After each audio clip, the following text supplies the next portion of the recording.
இன்று சட்டப்பேரவை வரலாற்றில் இல்லாத அளவிற்கு ஒரு மிகப்பெரிய களங்கத்தை மேதகு ஆளுநர் அவர்கள் நிறைவேற்றியிருக்கிறார். அவர் வந்த காலங்களிலே தொடர்ந்து பிரச்சனை செய்வார். பெரும்பான்மை மக்களால் தேர்ந்தெடுக்கப்பட்ட ஒரு ஆட்சி ஒரு மாநிலத்தில் நடக்கும் பொழுது அந்த மாநில மக்களுடைய எதிர்கால திட்டங்களை அமைச்சரவை தீட்டுகின்றவை இவர் படிக்க வேண்டும். அமைச்சரவை கொடுக்குகின்ற வாக்குறுதிகள் அனைத்தையும் தன்னுடைய திட்டங்களாக தொகுத்து ஆளுநரிடம் கொடுக்கப்படும். ஆளுநர் அதை வாசிப்பார். ஆனால் தொடர்ந்து பிரச்சனை செய்து வருகின்ற ஆளுநர் இந்த சின்ன வயசுல இந்த அடம் பிடிக்கிற பிள்ளைங்க இருக்கும். அதெல்லாம் நம்ம சிறிய வயதுல கிராமங்களில் பார்த்துருக்கோம். பம்பு பண்றதுக்குன்னே வரும் குழந்தைங்க. அது மாதிரி இன்னைக்கு சிறு பிள்ளைத்தனமாக ஆளுநர் நீங்க டிசப்பாயின்மெண்ட் ஆயிட்டாரானு தேசிய கீதத்தை முன்னாடியே நீங்க பாட வைக்கணும். அப்போ மரபு என்ன? தமிழ்நாடு சட்டப்பேரவையில் ஆண்டாண்டு காலமாக இந்த சட்டப்பேரவை வரலாற்றில் ஒரு மரபு கடைபிடிக்கிறது. அந்த மரபை மாற்ற சொல்வதற்கான அதிகாரம் ஆளுநருக்கு இருக்கா? அரசியலமைப்பு சட்டம் அதற்கு இடம் கொடுக்குதா? கஷ்டம் சொல்லுவாங்க மரபு. ஆனா இவர் என்ன சொல்றாரு?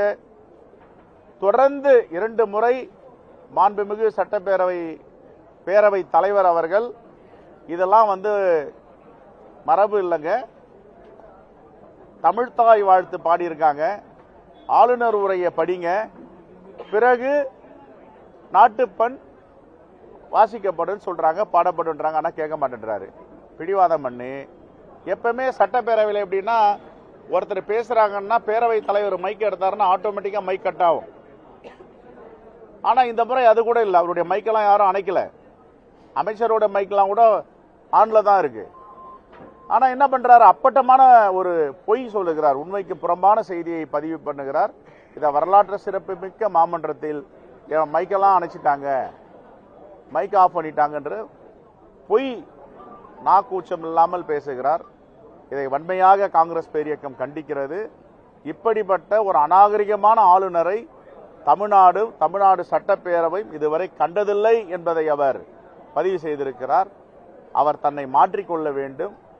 இப்படி அவர் நடப்பதால் தமிழ்நாடு மக்கள் எப்படிப்பட்ட ஆளுநரை பாஜக அரசு தமிழ்நாட்டுக்கு அனுப்பியிருக்கிறார்கள் என்பதை தமிழ்நாட்டு மக்கள் தெளிவாக புரிந்து வைத்திருக்கிறார்கள். அது இன்னும் ஒரு சில மாதங்களில் நடைபெறுகின்ற சட்டப்பேரவை தேர்தலில் பாஜகவுடைய உண்மை முகமும் அரசியலமைப்பு சட்டத்திற்கு எதிராக இவர்கள் தீட்டுகின்ற திட்டமும் அதற்கு நாட்டு மக்கள் பதிலளிப்பார்கள்.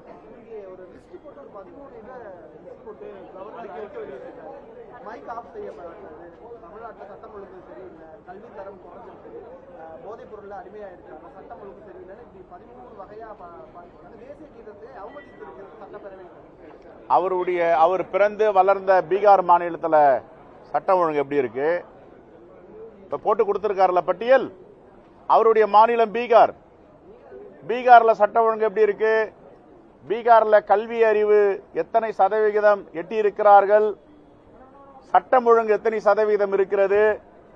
தமிழ்நாட்டை அதையும் ஒப்பிட்டு பார்த்துட்டு நேர்மையாக உண்மையாக ஒரு இந்திய குடியினம் மகனாக தலை நிமிர்ந்து உண்மையை பேச சொல்லுங்க பார்ப்போம்.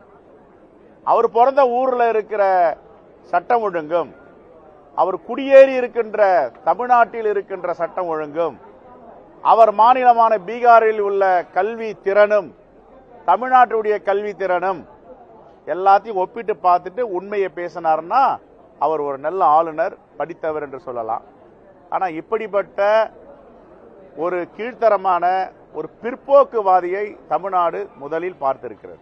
பிற்போக்கு சிந்தனை என்பது ஒன்றுமே ஆளுநர் கிடையாது. அதான் சொல்றாரு, இந்த உலகத்தை தமிழர்களை தமிழ்நாட்டை உருவாக்கியது வேதாந்தமும் சொல்றாரு. இப்படிப்பட்ட ஆளுநர் யாரா பார்த்திருக்காங்களா? Right, thank you.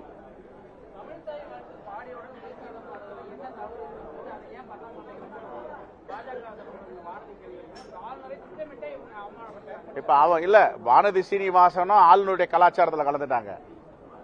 இப்ப இதுக்கு முன்னாடி தமிழ்நாடு சட்டப்பேரவையில் எப்படி ஒரு நடைமுறை இருந்தது, அதையா மாத்துறீங்க? சரி, நான் கேட்கிறேன், பிரதமர் முதல்ல பேசாம எல்லாம் பேசி முடிச்சிட்ட பேர் கடைசியில பேசுவாரா? இல்ல நிதிநிலை அறிக்கை நிர்மலா சீதாராமன் தாக்கல் பண்ண போறாங்க, எல்லாரையும் பேச விட்டுட்டு கடைசியில் அவர் தாக்கல் பண்ணுவாரா? உங்க கருத்தெல்லாம் சொல்லுங்க அப்படின்ட்டு ஒரு நடைமுறை இருக்கு. நாடாளுமன்றத்தில் நிதிநிலை அறிக்கை தாக்கல் செய்த பிறகு நிதிநிலை அறிக்கை மீது வாதம் செய்யணும். அதான் இங்கேயும் பண்றோம். நம்முடைய தமிழ்தாய் வாழ்த்து, அதுக்கப்புறம் தேசிய கீதம், இதுதான் யதார்த்தம். தமிழ்நாடு நம்ம குழந்தைகள்லாம் பள்ளிக்கூடத்தில் என்ன பண்றாங்க, அரசு நிகழ்ச்சியில் என்ன பண்றோம், எதுக்கு மாத்த சொல்றீங்க, என்ன காரணம்? ரைட்.